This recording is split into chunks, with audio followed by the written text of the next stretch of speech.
The mother effing Copa America is here, baby. Vamos! Oh my gosh. Vamos! I never thought we'd make it this far. I never thought we'd make it this far. I've been watching these Euro sissies dancing, passing the ball to their teammates, playing some sort of tiki-taka, I think it's called. Showing sportsmanship. Showing sportsmanship, absolutely foul. The best part of this tournament, I think every single rational human being on this planet outside of the English media will agree with me when I say that the Balkans have been the only interesting part of this tournament. Full stop. Right now, baby, we talking about the Copa MFN America. This is it. We are in it. At long last, the day has arrived. I haven't felt something for a football game in so long, like this anxiety, just power welling up inside of me. This is going to go horribly wrong. I'm feeling very bullish right now. What time is it? 7:37. I give it 10 minutes. I'm going to feel like dog shite. Ojo con Canada. Don't get it twisted. This man is my best friend. I hope he is incapacitated for the Mexico stream because I will dominate. I will commandeer that Mexico stream. I'm going to look like Blackbeard. This is it. It's going to be absolute. This isn't a democracy. We'll be a dictatorship of the stream. And yes, I will wear an Argentina jersey. I see a lot of people that are going with that whole, Argentina start tournament slow, which traditionally they do, but this is a big ask, man. I think if Canada pull off a draw here, which is what a lot of people are saying, I'm getting a little uncomfortable because to me, it's like my Hungary dark horse prediction died as soon as everybody else agreed. And so I feel like once an opinion reaches critical mass, that's when I get nervous. And I see too many people thinking Canada about to win this one 2-1 because they're fast. Like, what is the argument? They're fast. So are we. This would be monumental if Canada get a draw. It would be monumental. Do you think it would be Jesse Marsh's best result as a coach? Top 3. This is an away game in a Copa America in your third game in charge, going up against Scaloni and Lionel Messi. Absolutely, it's top 3 results he's ever gotten. I'll tell you what, if you score, if it ends a 1-1, I think it might be the best. If you score, it's in the conversation for top. If they win? In Canadian history, potentially. Canada, absolutely 0 chance to win. It's not 0 chance, but it's probably like 5% chance to win. I mean, Argentina really gotta make a mistake. Let's play the game. How does Canada win? Is it just counterattack and then bunker down? Here's what I'm saying. Argentina has to make 5 glaring mistakes. Canada has to hop on them. They've got to convert at least 2 because I think Argentina's scoring 2 in this game minimum. I think I've seen Argentina successful too many times against low blocks. I mean, when you have the best creative player of all time going up against, no offense, a Canadian low block, I'm just going to back Messi in the Argentine talents. Every single game, these guys have to break down low blocks. And we're not even sure if that's what Jesse Marsh is going to do. Like, he might say, F it, like, we're going to press these guys. And if he does that, I would respect it. And maybe Canada get on the board. Maybe they force a mistake, although the Argentine backline is pretty good at passing. But I think if you're going to be leaving the midfield wide open against Argentina because you're going up with an aggressive press, I just think it's going to be a long day. It's going to be a long hour and a half. Oh, go Biden. Holy shit. Y'all don't make me laugh. God damn. All right, not too aggressive from Canada. I mean, they're pretty high, man. Canadian line is pretty high. But they're not full on pressing. They're just kind of clogging midfield. Oh, Argentina guys, breaking what are here. We doing? No way. You're kidding me. Oh my gosh. They're through. And he's blocked. One more touch. My creepo. Aye. Oh my gosh. One more. Pass in. What are we doing? The heavy touch. Oh, that's the MLS. That needs to be laid off. MLS. Wow, that was true end to end. Argentina will feel like, I'm not really sure how Argentina haven't scored here. Dude, you got nothing to be nervous about. Canada have started every game under Jesse Marsh very well. I wouldn't say they've been very good. I mean, you guys missed a 1-on-1. What they have done from the World Cup, they being Canada, is if you look at their back line, it is way more athletic now. Just across the board, sprint speed, agility, maybe not size, but in every other metric, athletically, they've improved a lot. And so they're not getting caught out just by like pure sweaty teams like they used to. Right. You actually gotta like play a little smarter and create better chances because Cornelius and Bombito aren't gonna get ran by. Somebody was telling me Bombito is the fastest player in the MLS this season as a center back. He's like the Mickey Van de Ven of MLS. We're playing 2 European. Somebody stabbed somebody. Oh my gosh! Brilliant play! Brilliant play! Oh, what a block from Kuti, I think. absolutely saves a shot, Coney. Sends it over the bar. Guys, what is going on? We got to get it together. Dude, that Molina side getting kind of cooked a little bit right here. So what I'm seeing is Canada are clogging midfield, but they have kind of like a tilt to the left side of the field because Acuna is getting open a lot, and he's not done anything with it so far. Yeah. And it's been going on so long, I have to think it's by design. Right, like if that wasn't the game plan, he would have had at least a couple of errant balls into the box. Oh my God! Oh my gosh, Crepao, he's been risky here. ¡Ay, la concha en su puta madre! No way, ¿Qué estás haciendo? Julian, bro. That's what 0 goals in 12 looks like. God. Pibe, ¿qué? ¿Por qué? Take another touch. What is going on? Oh no. That was ugly, bro. That was ugly. Man, I'm very, very impressed with Canada. They look I'm impressed with Canada. Very good. I think Argentina have created some really good chances. That final ball is a little weak right now. And frankly, you have to give a ton of credit to Crepeau. I think that there have been better players on the team, but he has out and out stopped 3 direct goal scoring opportunities where they've basically been directly contesting him one-on-one. You have to give him credit for that. Oh, he's been good. He's been good. Canada's worst player has probably been Liam Miller, maybe. Kyle Larin haven't really done anything. Jonathan David hasn't done much. How do you think Argentina fixes this? What needs to happen? We've got to find some way to compete with the physicality that we're getting into trouble with from the Canadians there. And I don't think we really have an answer for that. I would say initially to throw in Alvarez, right? Because he's a little bit more agile, I would say. But dude, he doesn't seem to be able to jump around them. I think their athleticism beats his shiftiness. Maybe Lautaro can provide something, but you don't want to rely on that. Frankly, it doesn't seem like the 9 is our issue, right? There's been like one out-and-out issue from Alvarez, and that was that missed shot there. He's a young guy. He's going to make mistakes. Let's not pretend like he is some world-class veteran here yet. We're not looking at like a seasoned Higuain or an Agüero or anything like that, where you have to expect them to make the right decisions 99% of the time. So I'll give them a little bit of grace there. I don't think you make any changes. I think you keep going exactly how it is. And frankly, if I'm talking any sort of changes, I think you play a little bit more defensively. You outclass the Canadian offense with your defense as long as you're in position. Maintain the shape, maintain everything that you had on paper before. Don't sell the farm to score 1 goal. The goals will come. We've had plenty of opportunities. It's just real excellence from the Canadians and to shut that down. So I think it's only a matter of time. No panic button, nothing like that. You come out, you play the same game. You wait for the Canadians to get tired. Frankly, if you're going to play, a little bit more European, then go all the way. Wait for them to make a mistake because it will come. The Canadians are not flawless. They've been playing a hell of a game, but give them some time. I wonder if you at some points have to take out Paredes and maybe drop Messi a little deeper. Let him get a little more involved.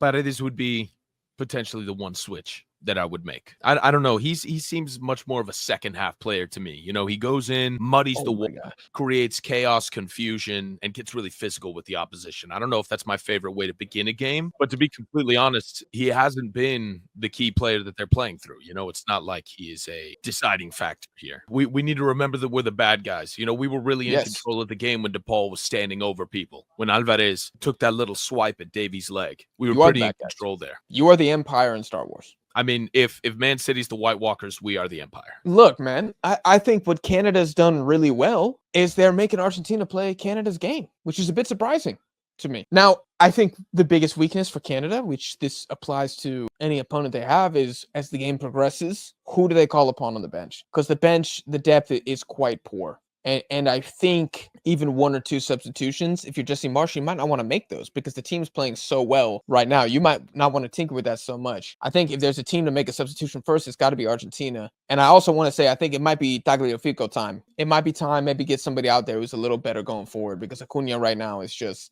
kind of dying when it gets to him time and time again. And there's a couple adjustments you can make as well. Maybe you have Acuna come in more centrally and you push Julian further left. So like Julian's the guy who's receiving the ball in the situation, but Canada are going to live with that every time. Then maybe you put Garnacho in and that's perfect. Argentina has some things that they could do here. The narrative, it's too early to draw conclusions. It's just been 1 half, but the storyline's about to go about to go nuclear on this. Because if Canada hold out and get a draw, do you have any idea what the reaction is going to be? It's going to be U.S. should have hired Jesse Marsh. Argentina finished. Canada will make the semifinals. Alphonso Davies, best player at the tournament. Canada, kings of CONCACAF. Should Di Maria retire mid-tournament? Is Lisandro finished? MLS is tin pot. I mean, it's going to be ridiculous, the aftermath of this. Of the first group stage game, I might add. Oh my gosh! Golazo! Who did that? McAllister? McAllister to Alvarez. Vamos. Oh, McAllister, he lost a rib. Vamos. Dude, that is crazy. Vamos, I told you, one mistake. Just like that, man. Just like that. Messi with the ball through. McAllister gets clapped. Boom. And then Julian scores. Where are you at? Where were you at, Bombito? Bombito, ¿dónde estabas? Pelotudo. Atrás. Why are you going at Bombito? Like, what'd he do? He didn't do nothing. He's been playing a hell of a game. But right now, he's the enemy. Hey, man, just like that. Okay. And you know what? That looks like a team that's won 3 trophies in 3 years. That's what that looks like. 100%. That's what that looks like. Christian Orozco, you couldn't have said it better. Or I couldn't have said it better. Ojo con mistake. Yeah, that was, you know what? We're not giving Messi enough credit for that pass. It was a beautiful pass leading up to it. I mean, El Dope is saying that it was an and one. Would have been a pen anyway. Dude, and now the narrative is completely flipped. Yeah. No. Jesse, Everybody's quiet. Now it's going to be that Jesse Marsh. Was he too arrogant in the second half? That's what it's going to be. Too arrogant. Jesse You don't have Marsh enough out respect. already? 4 games in? Done. Jesse Marsh under serious pressure as Argentina win 1-0 in the Copa America opening match. Could Di Maria play for 10 more years? Like, I mean, it's insane. Is Alphonso Davies on his way back to MLS? As we speak. He's finalizing a deal with Montreal FC. Heading back to the homeland, he's hanging his boots up, ladies and gentlemen. He said he's so disgraced by the result that he dare He's not burning the shame picture to of Bayern Messi Munich. that he's got hanging up in his living room. He and Weston McKennie headed straight back to MLS in a historic pair of deals. What Weston McKennie has to do with this deal? Just vibes, they say. Timothy Weah's barber is out of a job. More at not. Aura at the Italian club Juventus has taken a massive plummet after both Tim Weah and Weston McKennie were transferred out and took their barbers with them. The Italians have never been this down bad. Reports indicate their Instagram following is halved in the 30 minutes following the announcement of both moves. Jose Juventus Mourinho held has an brought emergency in meeting to replace Timothy Weah with Tejan Buchanan to, quote, keep the swag up. Deebu's going to send it. No way. Insane. This is insane. This is insane. Epa! Oh my goodness. No way. What a block. What a block from Cornelius. Unreal one-on-one defending. Cuidado. No, that's crazy. 2 one-on-one chances missed from Argentina. This is really like 2 one-on-one chances in one. That's Nice so block. good from Cornelius. Nice block. Unreal. I think he's been Canada's best player. I'm going to say that. He's been so good. Dude, and Argentina unable to put this one away. Jonathan David with a wide open miss. Oh my gosh. He needs to score this. First off, how does that ball make it all the way through? Second off, the ball, idea. What are you doing, bro? Just completely leave Schaffelberg alone. Oh, Dave, it's a little high, but David has to do better. Paredes is rolling around on the ground. He needs to get up. Ref didn't call it. You got to get up. Dude, man, Jonathan David has to put that on target. Crazy. I mean, both sides don't want to win this game. How many great chances do we want to miss? I cannot believe the quality of the one-on-one chances Argentina has missed. And it's been Di Maria and Messi who have missed them, bro. That's unreal. If you're going to tell me that Argentina is going to miss 2 one-on-one chances, I'm telling you that it's Lautaro doing it. Man, those are Mr. and Mrs. Clutch right there, and they just haven't been able to do it. It's starting to flatter Canada a little bit in the scoreline. Not to take away from what they've done, but I'm speechless that Argentina have 1 goal. Oh, Bombito with a disaster. Can it happen finally? Oh, you are shitting me. You are shitting me. It's Lautaro's turn to miss a one-on-one. Argentina have missed 5 one-on-one chances in this game. It should be 6-0 right now. This is unbelievable what we are watching here. Unbelievable. Terrible giveaway from Bombito. And Lautaro one-on-one cannot get it done. Crepo, he might have the golden glove locked up after this game. And I'm not even sure who deserves more credit, him or Argentina. It is shocking right now. That's got to be a yellow after the fact for Bombito as well. For the tackle on Messi. Dude, y'all are ass cheeks in front of goal right now. Oh, that was class. Okay. That was class. That was class. Oh, Lo Celso with some space. Beautiful. Oh, they're playing One FIFA. more. One more. Right, up the right. Oh, that's so good. Yes. Por fin! Lautaro y Álvarez, vamos, queridos. That buildup was disgusting. Lautaro Martinez, golazo Wow. on a beautiful buildup, exactly like Jack said. I mean, it looked fated to happen. Only a matter of time. This should have happened 3 times already. This game should be 4-0. The weight on this pass is so good. And between the legs. Immaculate. Kripo has been class this entire game, but there's only so much you can do. He just dropped it off. One little redirection, and we're back to where we should be, where we should have been. Set match. That's game, set, match. Very happy for Lautaro. You have to acknowledge that he's the beneficiary of a beautiful build-up play, reminiscent of that iconic Di Maria goal in the World Cup. Definitely not the same caliber, but man. It was flawless build-up. From the behind-the-back pass to the through ball. I want another. Let's go. Run it back. No, but this is typical Argentina, playing down to the team when we really shouldn't be, not being able to finish these chances. Very dangerous. Very dangerous game we're playing. Did y'all really play down? In the second half, you've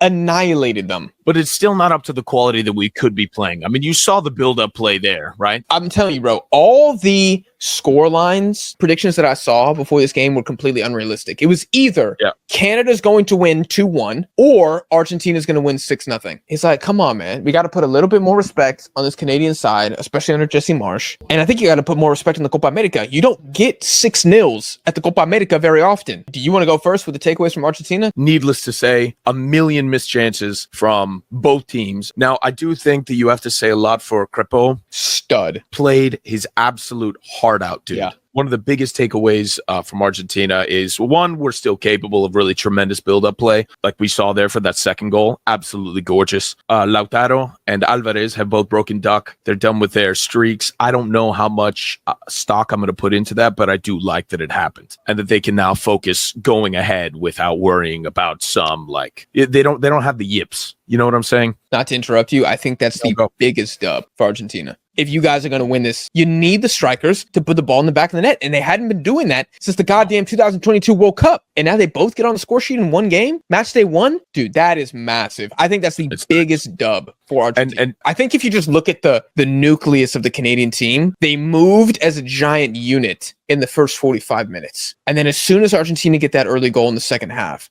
you started to see like little breaks. They started to become like these little pockets. Man, when you got the creativity of Argentina, they're going to find that. And they did. In the second half, I'm going to say it again, Argentina minimum should have had 4. That's how you lose a game. People were saying that if Argentina plays like this, we lose in a knockout game. And you're exactly correct. We face any stronger opposition and we don't capitalize on those chances. That's just not how you advance in tournament football. So there's a lot to be worried about here. But you do have some really nice things to take away as well. I think it's just going to be all finishing drills. Now, for Canada, for the positives, I thought that first 45 was phenomenal. I thought they looked so good. I think they got a little worn out. I think once they started conceding chance after chance after chance, I think morale started to dip a little bit. They started getting frustrated. They started getting a little frustrated. Just like Argentina, the wanton fouls don't need to happen. In the final third, didn't really step up. Jonathan David missing that wide open header. Kyle Larin needs to do better on that one ball in from Schaffelberg. Schaffelberg, Jesus Christ, massive winner. That man thought he looked great. I think he's got to start. I don't care if you drop Buchanan. I don't care if you drop Miller. You got to drop one of them. Schaffelberg. They're interchangeable. Yeah. He looked better against Netherlands. He looked better against France. He looked better against Argentina. What does this man need to do to get in the starting 11? Maybe that was the final straw there. Who's your man of the match? You got to go with Emi and Kripo. They played pretty identical games. I think I might give the edge to Kripo. If I have to pick an outfield player for Canada, yeah, you're right. Probably Cornelius. Schaffelberg wasn't playing long enough. For Argentina, I'm thinking De Paul. De Paul played pretty well all around the pitch. There's that one handball that he just did not need to do. Yeah, one glaring moment of stupidity there. And maybe Thibaut. Guti too. I don't think, and nobody really stood out for Argentina, which is, I don't know if that's good or bad yet. You know, there's something to be said for cohesive ball, but Messi had multiple opportunities to truly shine and lock that down. Could not, which is horrifying to see. For me, Argentina man of the match. I'd probably go top 3. De Paul, Guti, Dibu. That'd be my order. Great Argentina's and Canada's performance out of 10. We'll start with Argentina. What you gonna give them for today's game? This is a pretty shaky defensive performance, but we had pretty good moments. Yeah, I'm seeing 6-7. I'd probably go 7 point, maybe just full 7. We created a lot of chances offensively. Offensive chance creation, I'd give it probably a 9 out of 10. Excellent, but everything else was shaky. Everything else is a 6. I think that averages us out to a 7. I'm gonna go 7 as well. I'm going 7s for both teams, man. I think Canada, Jesse Marsh will be very encouraged by this. It's a loss on his resume, but technically, Canada's been giving Argentina the best game that a CONCACAF team has given them. You know, in the Messi era, I agree, dude. I agree, They did really, really well today. They're the underdog.